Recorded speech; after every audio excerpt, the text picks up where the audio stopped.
Hello, hello. Welcome to the StitchyJam podcast. A warm welcome. Nice to see you here. For those of you who are returning, welcome back. And for anyone that's new here, this is my little crafty corner of the internet. I haven't shared much in the last month or so. I usually do a monthly podcast, and I think I'm maybe 2 weeks into March, nearly 3 weeks into March.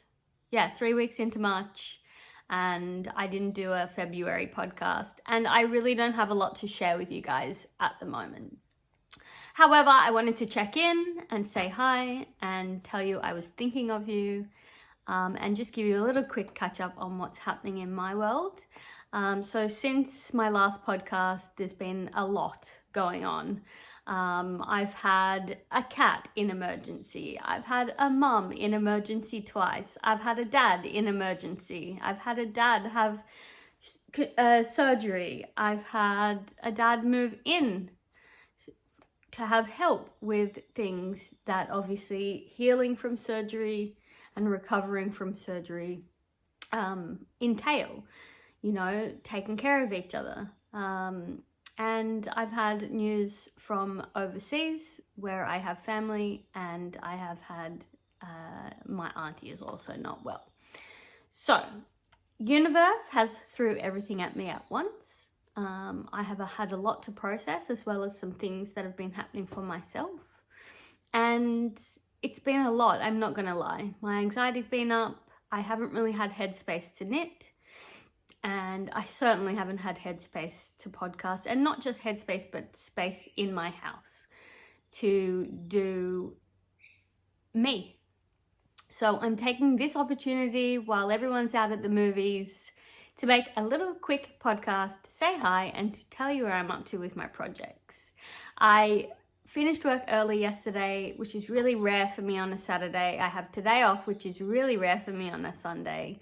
I usually do work weekends. And yesterday I managed to get to a monthly Knitters Guild meeting in the Blue Mountains of New South Wales and had the best time. It was just what I needed, and a good night's sleep, which has given me enough energy to say hi to you today. Last time I was on my podcast, I was in the middle of my Michele hat. That pattern's by Punderson, and I can say that I have a finished product to show you today, and here it is. If you'd like to know which wool/yarn that I've used, take a flick back to my last podcast. All the details are there. And it's a slouch hat. I've opted for style 2, so it can be worn like this, or on the sides, which I quite like the look of here. And it's just, it feels great. I can't wait to wear it. It's still a little bit too hot here at the moment. We're just going into autumn here in Sydney. So it's still a little bit too hot to wear at the moment. But the construction of it is great. I did block it, and I think it's probably, I don't know. I think this area may stretch a little and become a bit too big, but I'm not sure. We'll see how it goes. Now my hair is everywhere. Don't worry about that. So yes, finished product, very proud of myself. Love the detail in this one, and it's still got a bit of a sheepy smell after blocking it, so that I'm really proud that I got that done. I haven't started any new projects. I spent about 2 days looking for the perfect mitten pattern. I found a couple that are in the potential basket. And I found this really, really cute hedgehog pattern, but I think that it's a little bit above my, I was just trying to look for the name of it, above my skill level.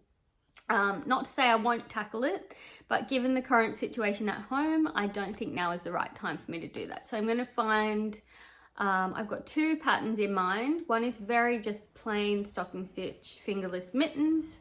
And the other one has a little bit more lace detail in it. So that's to see how we travel kind of a project. I have, however, finally picked up again my Stephen West shawl, the Boneyard Shawl, and made some progress on it. Very hard to show. That can be my thumbnail. But yeah, making some progress using the Zauberball, and yeah, really just enjoying doing that at the moment. And excuse me, and now I've got wool in my mouth. The other thing that's been happening, I think I was talking about spinning earlier. I'll put a bit of footage in of me knitting this, so you can just see me actually working in action.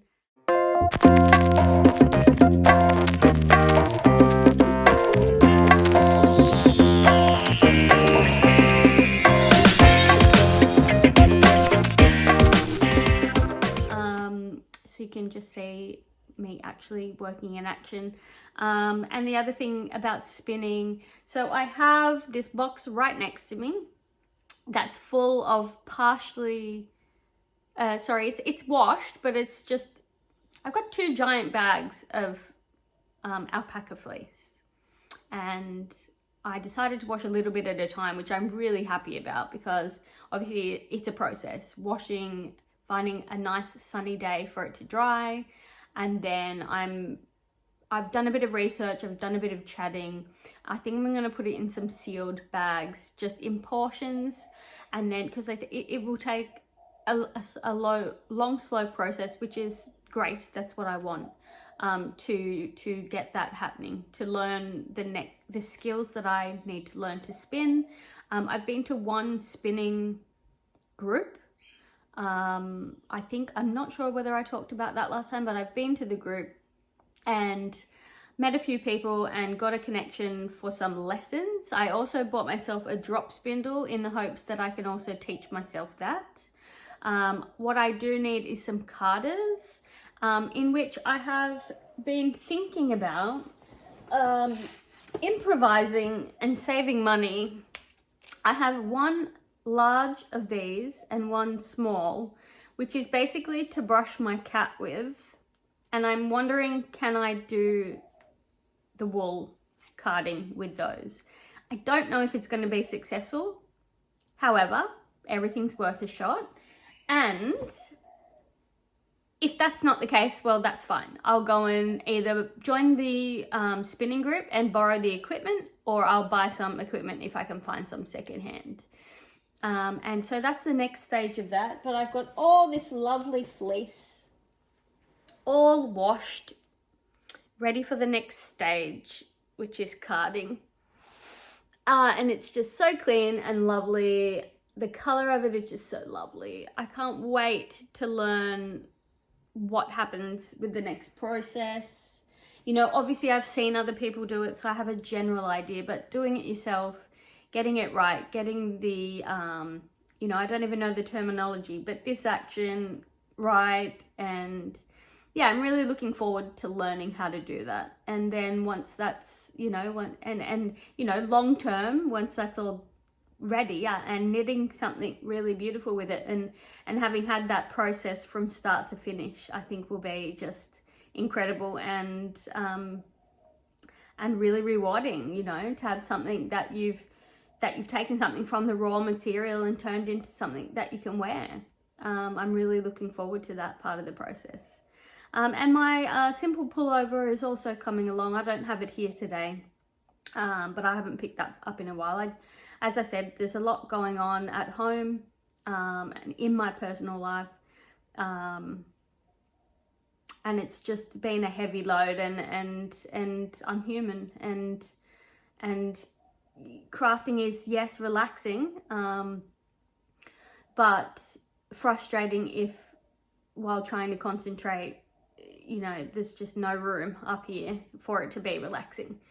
And things going on, and people and things happening all around you. And then on the sewing front, I think that I mentioned that I was taking some sewing classes, which I'm loving. It's every Wednesday night.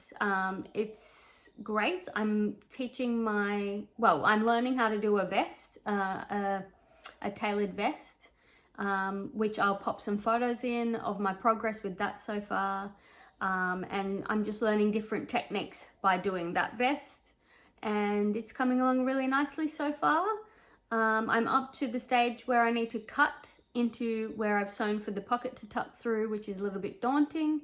And I've got only a couple more lessons of this particular section of the course left, and I'm hoping to do another term.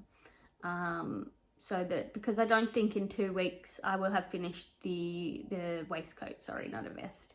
Well, I think it could be called either. And yeah, I hope you are all well and things in your life are going well. 2024 seems to be very challenging for people. And my lesson from the universe is adaptability and how to adapt to things very quickly. And how to go with the flow a little bit more, which is not really my strength, but we all have these things to learn, right? So on that note, it is a quick one, as I said, while I've got a bit of space to do this, and it's really lovely. Thank you so much for coming to see me and spending a bit of time with me. If you do like my podcast, I would love a like, a share, and leave me a comment. It all really helps to get my podcast seen by other people that might enjoy the same sorts of things that we all do. So yeah, on that note, peace out, have a good month, and hopefully I will see you very soon.